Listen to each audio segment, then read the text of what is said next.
네, 이번 시간은 양란입니다. 양란. 그러니까 외란과 호란입니다. 이 부분은 막 자세하게 막 외우면서 하실 필요는 없어요. 근데, 수능 같으면 그냥 안 봐도 됩니다. 그냥 그 결과, 우리가 지금까지 해온 그 결과들. 예를 들면, 뭐, 5위에서, 저기, 훈련도감 체제로 바뀌고, 그게 나중에는 5군형 체제로 바뀐다. 뭐, 이런 부분들 있잖아요. 그런 부분들을 좀 사실 아시면 한국사 능력검정 시험에서도 충분히 맞출 수 있는 파트인데요. 근데 제가 이렇게 굳이 스토리텔 이렇게 그 양란을 따로 떼서 말씀드리는 이유는 뭐냐면 보기라든지 지문이라든지 요것이 딱딱 등장을 했는데 이게 임진왜란의 보기구나 아니면 병자호란의 보기구나라는 걸 모르게 된다면 문제 푸는데 좀 애로사항이 꼬실 수가 있잖아요. 그래서 그리고 또 상식 추가하는 선에서 그리고 쉬어가는 타임으로 요 강의를 좀 보시면 좋을 것 같아서 스토리텔링 식으로 좀 말씀을 드리려고 해요. 그러니까 부담 없이 그냥 사람 이름 그리고 뭐 순서 정도 기억하시면서 들어보시면 될 것 같습니다. 그러면 시작해 볼까요? 임진왜란부터 시작을 해야겠죠.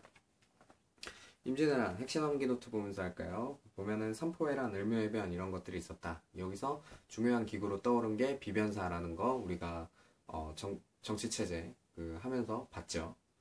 그리고 일본의 조선 침략으로 임진왜란이 발발했다. 근데 조선이 임진왜란이 그러니까 일본이 우리나라를 침략할 거라는 걸 모르고 있었느냐? 뭐 그런 건 아니었어요. 그러니까 완전히 모르고 있었던 건 아니었습니다. 뭐 예를 들면 통신사를 파견을 해요. 통신사를 그 일본 쪽에서 우리한테 통신사 왜 안 보내냐? 뭐 이런 좀 보내다오 뭐 이렇게 요구를 해가지고 일본으로 통신사를 보냅니다. 근데 통신사를 보내면서 통신사들한테 야 일본이 우리나라 침략할 건지 안 침략 아니면 그냥 뭐 침략하지 않을 건지 좀 잘 관찰하고 와라 라는 명령을 내립니다. 그래서 황윤길이라는 사람을 상사로 그리고 김성일이라는 사람을 부사로 해서 통신사들을 파견을 하는데요. 이 사람들이 갔다 와서 이 황윤길이 상사잖아요. 황윤길이 먼저 보고를 합니다.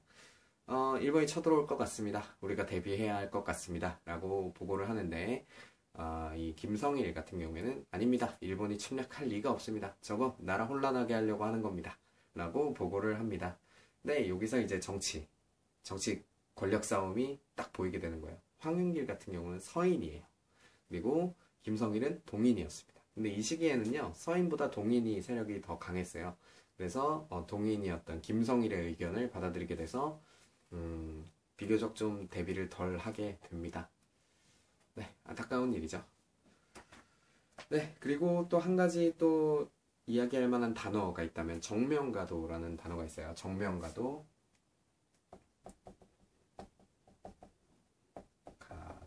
네, 이 정명가도는 명을 정벌하기 위해서 기를 좀 빌려다오라고 일본에서 우리나라에 요구한 겁니다. 우리나라에선 기가 찼겠죠. 저 형님 나라인 명나라를 저 외놈들이 오랑캐 놈들이 치겠다고 하니 뭐 우리가 이걸 명분상으로 내줄 이유도 없고 내줘서도 안 되는 그런 거겠죠. 뭐 이런 일들 가운데서 임진왜란이 발발을 했고요. 전쟁 초기에는 관군이 계속 졌어요. 네, 대표적인 전투로 동래 동래구 동래성 전투 부산 동래는 부산이라고 말씀드렸죠.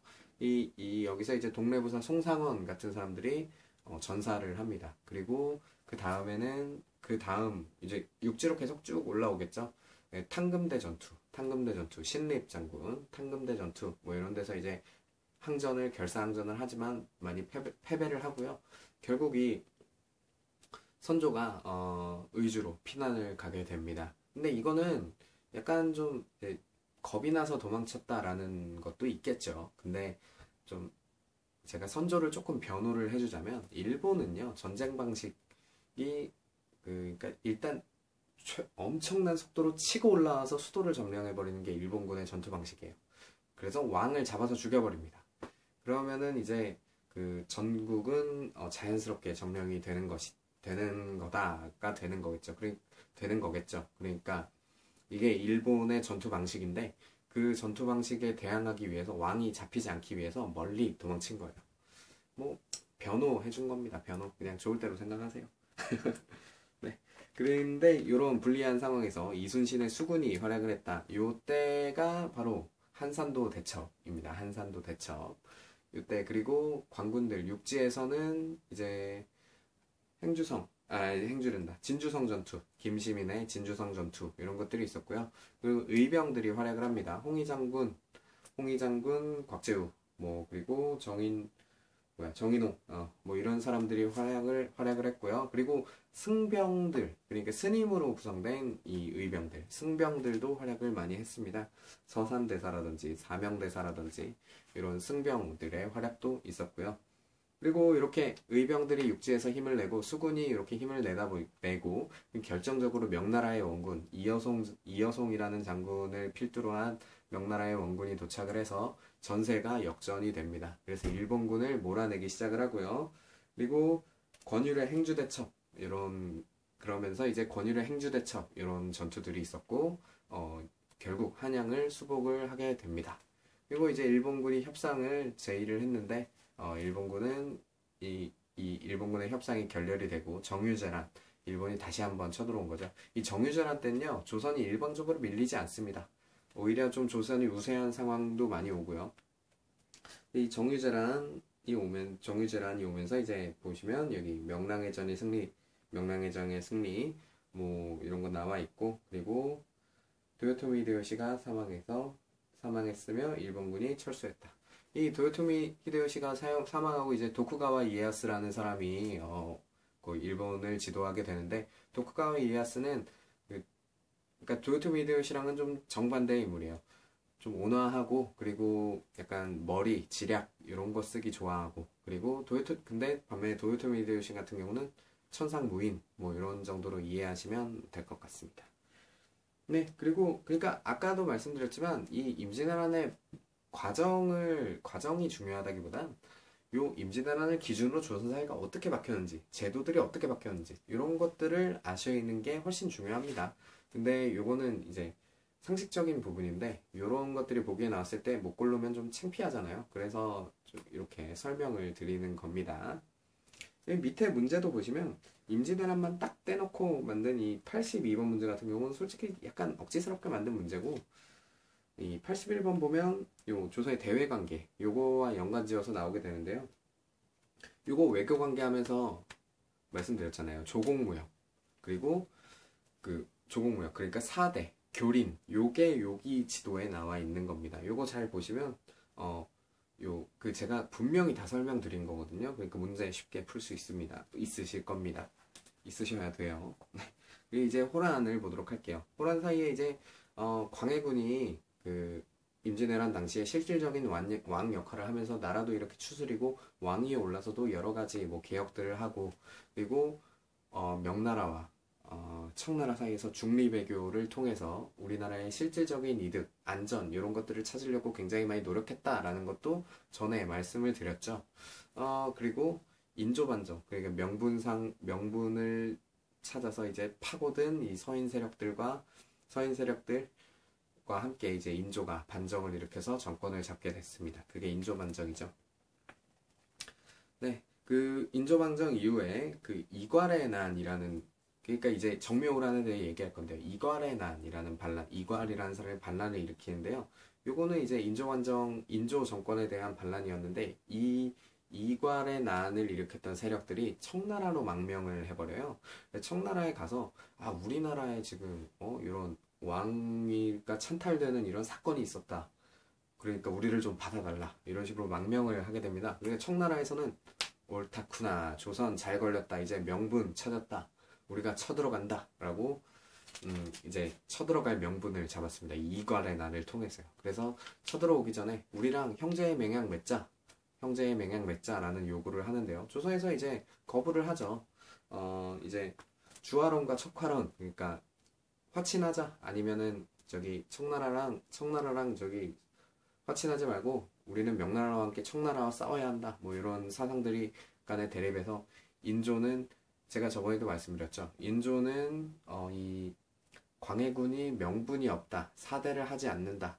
성리학적인 군주가 아니다라는 걸 아니다라는 걸 명분으로 반란을 일으킨 사람이기 때문에 당연히 명나라랑 친하려는 의지를 보였다라는 거 말씀드렸죠. 그래서 인조가 그래서 인조가 이런 것들을 거부를 하니까 정묘호란, 정묘년에 이제 후금에서 조선으로 쳐들어오게 되죠. 그래서 인조가 선조 때처럼 이 피난을 가는데요. 이번엔 북쪽에서 군대가 내려오니까 섬으로 도망칩니다. 유명한 섬이죠. 강화도. 고려 때도 강화도로 도망치고 인조도 강화도로 도망쳤습니다. 근데 이 강화도로 피신을 했는데 결국 그 안에서 논쟁들 가운데서 주화론이 승리를 거둬가지고 형제의 맹약을 맺게 되는 거죠. 근데 이 형제의 맹약을 맺고 나서 그 후금이 이제 청으로 바뀌는데 청으로 이제 나라 이름을 바꾸는데 청나라에서 이제부터 요구를 합니다. 야, 형제의 맹약이 아니라 이제 군신 관계를 맺자라는 거예요. 조선 입장에서는 아이 저 오랑캐들이랑 형제 관계 맺은 것도 창피해 죽겠는데 사대를 하자고? 라는 이런 생각을 하게 되는 거예요. 보세요. 형 동생 관계는 친밀하고 좀 가까운 사이지만 신하와 주군, 그러니까 군신 관계라는 건 그거보다 상대적으로 더 격차가 나는 관계인 거잖아요. 그러니까 조선에선 또 열이 받습니다. 그래서 결국 계속 이 청나라에 대한 반발을 표현을 하는데요. 이제 청나라에서 이런 사대 관계를 요구를 하면서 이제 사신을 파견을 했어요. 근데 용골대라는 사신을 파견을 했는데 이 사람을 막 억류하기도 하고 감시하기도 하고 이럽니다. 근데 이 용골대가 청나라로 도망을 치는데 성공을 해서 청나라에다가 이런 조선에서 우리 청을 이렇게 배척하려고 한다라는 사실을 전해주고 그거를 들은 이제 청나라에서 조선으로 다시 한번 공격을 오게 되는데 그게 바로 병자호란인 거죠. 병자호란이 발생을 해서 인조가 또다시 피난을 갑니다. 이번엔 남한산성으로 피난을 가요. 그리고 세자 같은 경우는 강화도로 가서 실질적인 요 전란을 지휘를 합니다. 근데 세자가 있었던 이 강화도가 함락이 되었습니다. 강화도가 함락이 되는 걸 보고 인조가 이제 더 이상 저항할 힘이 없겠구나라는 걸 받아들이고 청나라에 항복을 하게 되죠. 그리고 겪는 것이 삼전도의 치욕입니다. 삼보구배. 3번 조아리고 한 번 절하고 요걸 3번 이렇게 하는, 그리고 삼전도에다가 비석을 세워서 너희 이 치욕을 잊지 말고 청나라에 대항하지 말아라 라는 기록도 세워놓게 되는 거죠. 정말 창피한 역사죠 사실은. 근데 뭐 또 어떻게 생각하면 어쩔 수 없는 거였어요. 그러니까 시대를 읽지 못한 그 신하들의 잘못이고 왕의 잘못입니다. 그 밑에서 피해를 본 건 결국 백성들인 거죠. 그러니까 참 지도층을 잘 뽑아야 되는 겁니다. 네. 이 시대에는 뭐 지도층을 결정할 힘은 없었지만 요즘 세상으로 이제 적용을 한다면 지도층을 잘 뽑아야 되는 겁니다. 네. 그리고 요 호란 이후에 이제 인조가 죽고 둘째 아들인 효종이 즉위를 하게 되는데요. 효종 같은 경우는 형과는 다르게 형은 좀 약간 친청, 그러니까 청나라의 이 좋은 것들은 받아들이자 이런 태도가 있었다면 효종 같은 경우는요 북벌을 주장을 했다라는 거 말씀드렸죠. 그래서 북벌을 준비하는 과정에 청나라의 요구로 인해서 엄한 러시아랑 싸워서 나선정벌에서 승리를 거두고 오기도 한다라는 거 말씀드렸고요.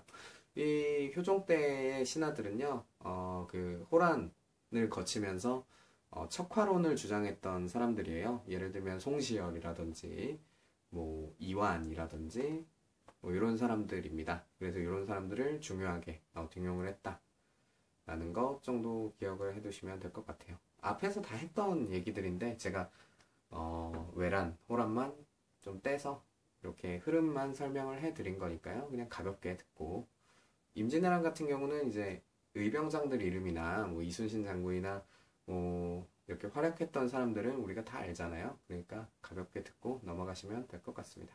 네, 드디어 이제 조선이 마무리가 되었습니다.